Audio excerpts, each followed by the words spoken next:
смотрите «Вести Тимана-Сосногорск». В студии Влада Гришаева. Здравствуйте. Отопительный сезон еще не закончен, а подготовка к новому уже начата. На этой неделе в администрации района состоялось первое заседание штаба по подготовке к предстоящему осенне-зимнему периоду. В зале ресурсоснабжающие и обслуживающие организации, а также представители социальных структур. О чем шла речь на заседании, узнала Елена Двожик.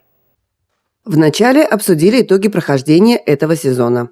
Помимо ресурсников, отчитались руководители поселений и бюджетных организаций. Все отметили, что отопительный сезон в муниципалитете прошел в целом без серьезных аварий и форс-мажоров. Однако некоторые технические сбои имели место быть.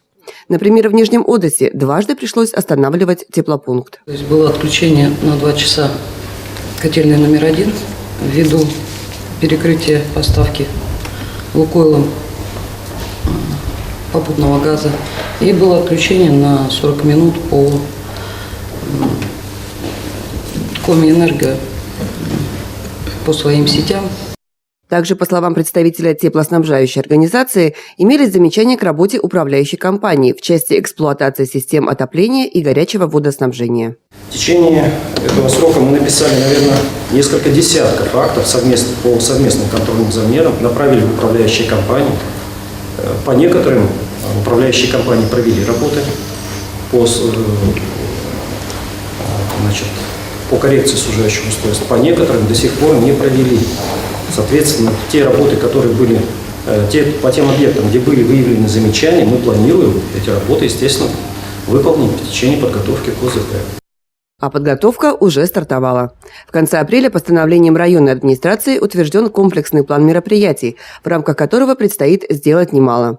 Только жилищного фонда необходимо подготовить около 1 миллиона квадратных метров. Также запланирована замена 1,5 километров тепловых и около 4,5 километров ветхих водопроводных сетей. На контроле подготовка 10 котельных и поставка резервного запаса топлива. Обсудили на штабе и вопрос погашения предприятиями и населением задолженности за потребленные энергоресурсы. Как отметили на совещании, просроченная задолженность бюджетных учреждений перед ресурсоснабжающими организациями отсутствует. По местному бюджету у нас проблем не бывает. В принципе, все там культура, физкультура, образование, все довольно все своевременно оплачивается. Однако на территории района есть организации, которые финансируются не из местного, а из республиканского бюджета. Они зачастую не всегда в полном объеме и вовремя оплачивают свои счета. Еще одна причина неплатежеспособности предприятия – им тоже должны, например, население, за воду. Общая задолженность все равно, этот недобор идет на общую задолженность. И общая задолженность по водоканалу на сегодняшний день где-то в пределах 39 миллионов. То есть она все равно подрастает. Наличие таких долгов говорит еще и о том, что у предприятия может не хватить средств на выполнение необходимых ремонтных работ, а значит качественно предоставить услуги тому же населению. Организациям рекомендовано усилить работу по сбору текущих платежей. Заседания штаба будут проходить еженедельно. Елена Двожик, Евгений Юрин, Вести Тимана, Сосногорск.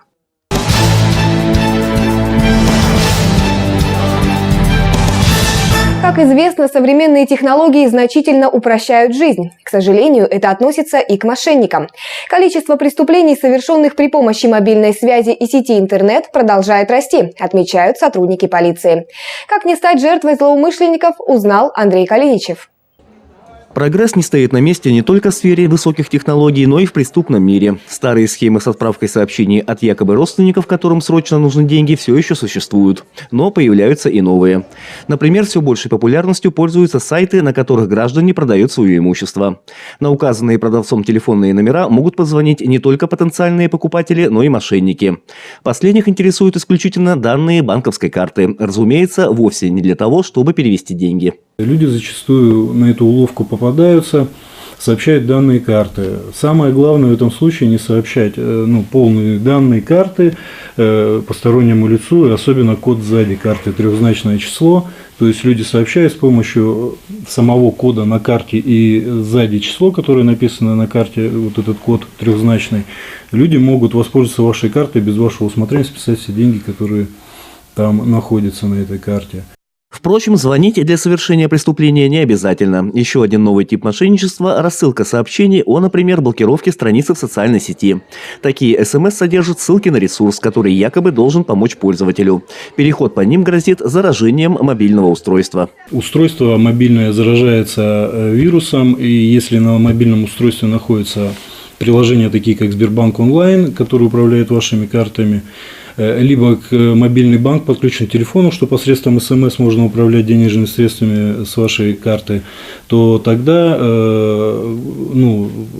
при заражении устройства вирусные программы устроены так, они будут без вашего ведома, и даже на телефоне это не будет видно, отправлять какие-либо сообщения, чтобы списать деньги с вашей карты. Если преступление было совершено и деньги с банковской карты ушли в неизвестном направлении, то главное в таком случае – оперативность, отмечают сотрудники полиции. Сразу же обратиться в банк, позвонить. Вот в день совершения мошенничества, сразу же, если позвонить, среагировать, можно отменить операцию. То есть, если без вашего ведома были списаны деньги, банк просмотрит, или прийти в банк, да, там, с паспортом, работники банка просмотрят, в этот день можно отменить операцию. Второй момент, надо сразу же выписку по счету сделать, что произошло, куда списались деньги, и сразу же обратиться в полицию, чтобы полиция могла реагировать и вычислить, куда перечислили деньги, провести комплекс оперативно-розыскных мероприятий, чтобы установить лиц, которые занимаются мошенничеством, с дальнейшим привлечением их к уголовной ответственности. Клоны интернет-магазинов, туристических агентств и, конечно же, страниц в социальных сетях. Фантазия преступников развивается вместе с технологиями. В 2018 году в Сосногорском районе было зарегистрировано 112 случаев совершения мошеннических действий.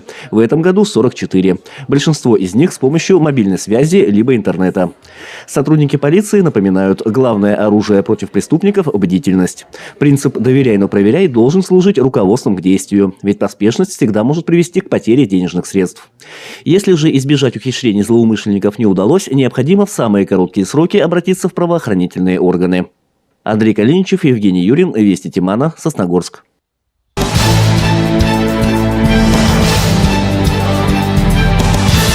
Уже в 19-й раз свои двери для юных артистов открыл ежегодный вокальный конкурс «Утренняя звезда». В этом году сцена городского дома культуры «Горизонт» вновь собрала самых поющих детей второй школы. «Утренняя звезда» – музыкальный конкурс, давно полюбившийся сосногорцам. Бессменным зачинателем и руководителем этого творческого проекта является Людмила Гордиенко. На сцене, как и в жюри, ее талантливые воспитанники. С легкой руки Людмилы Григорьевны не один десяток сосногорцев открыл в себе талант певца и любовь к музыке. Когда я перевелась во вторую школу, среднюю общеобразовательную города Сосногорска, Людмила Григорьевна меня, так скажем, обнаружила, нашла. Мы занимались у нее на уроке музыки. Она услышала, что во мне есть что-то. Стала выращивать из меня звезду, вырастила. Сейчас Мария связала свою жизнь с преподавательской деятельностью. Но, как рассказала девушка, с музыкой они остались неразлучны. Песня всегда и везде шагает с ней по жизни. Людмила Григорьевна воспитывает и целые поколения. Ее бывшие ученицы с удовольствием отдают в руки профессионала уже своих детей. Сама я также училась во второй школе, также не один раз выступала на этом концерте, пару раз побеждала лауреатом и одну из выиграла гран-при. Было это давным-давно в детстве, после чего сейчас уже вожу свою дочь. Очень рада, очень горжусь Людмилой Григорьевной. Какая молодец. Я считаю, что такие концерты должны почаще проходить в нашем городе. А вот самой первой ученицей Людмилы Гордиенко была Алена Давыдова. В свои 10 лет она решила заниматься музыкой. Уроки пения не прошли даром. По сей день она блистает на сосногорской сцене. На протяжении многих лет этот фестиваль «Утренняя звезда», он проходит с таким успехом, и так серьезно подходят и дети, и Людмила Григорьевна, вообще с ней очень приятно работать. Человек поистине профессионал своего дела, настолько фанат даже, я бы сказала, того, что она творит, и делает качественно, то есть кует звезд российской эстрады. По крайней мере, на местном уровне это действительно звездочки, которые выезжают и представляют Сосногорск и на республиканских, и на российских форумах очень достойно.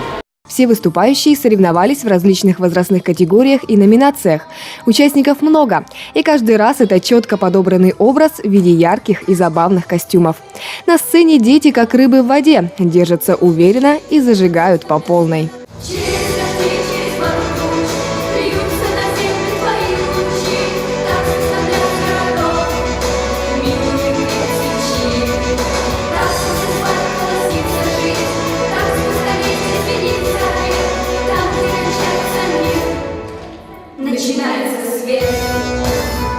Здесь и тематика Великой Отечественной войны.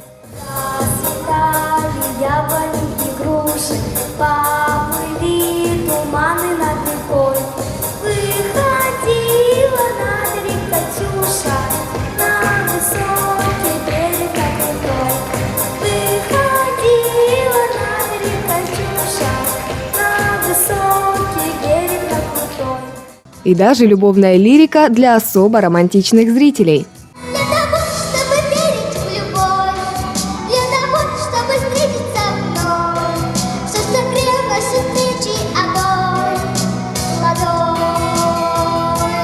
По итогам всех участников ждала приятная часть конкурса – награждение. Никто в этот день не ушел без памятной грамоты и похвалы за выступление. В следующем году конкурс «Утренняя звезда» отметит 20 лет на сцене. А пока воспитанникам второй школы нужно усердно к нему готовиться, чтобы зажечь юбилейную звезду особенно ярко. Влада Гришаева, Евгений Юрин, Вести Тимана, Сосногорск. Всем уже давно известно, что такое ГТО и с чем его едят. Комплекс «Готов к труду и обороне» за последнее время привлек в свои ряды немало сосногорцев, увлекающихся спортом и желающих проверить уровень своей физической подготовки. На этой неделе к спортивному мероприятию подключились и рукопашники нашего города. Желающих проверить свою физическую подготовку в этот день оказалось более десятка человек. Среди участников девчонки и мальчишки 6 лет и старше. Все они воспитанники секции рукопашного боя спортивной школы города. Подтягивание, отжимания, наклон вперед, прыжки в длину с места и ряд других испытаний. Все эти нормативы давались легко даже самым маленьким спортсменам. Еще, давай, зайка. Стоп. Все. Организаторы и участники остались довольны как самим мероприятием, так и его итогами. Я думаю, чтобы спортом заниматься, чтобы было здоровье лучше. Для здоровья ты можешь показать свои силы, проверить себя. Это укрепляет твои мышцы, уверенность, твою силу. Чтобы показать свои силы или показать, насколько ты можешь что-нибудь сделать. Напомним, что в Сосногорском районе закреплено 9 мест тестирования, где любой желающий может выполнить нормативы комплекса. Чтобы принять участие, необходимо зарегистрироваться на сайте Всероссийского физкультурно-спортивного комплекса.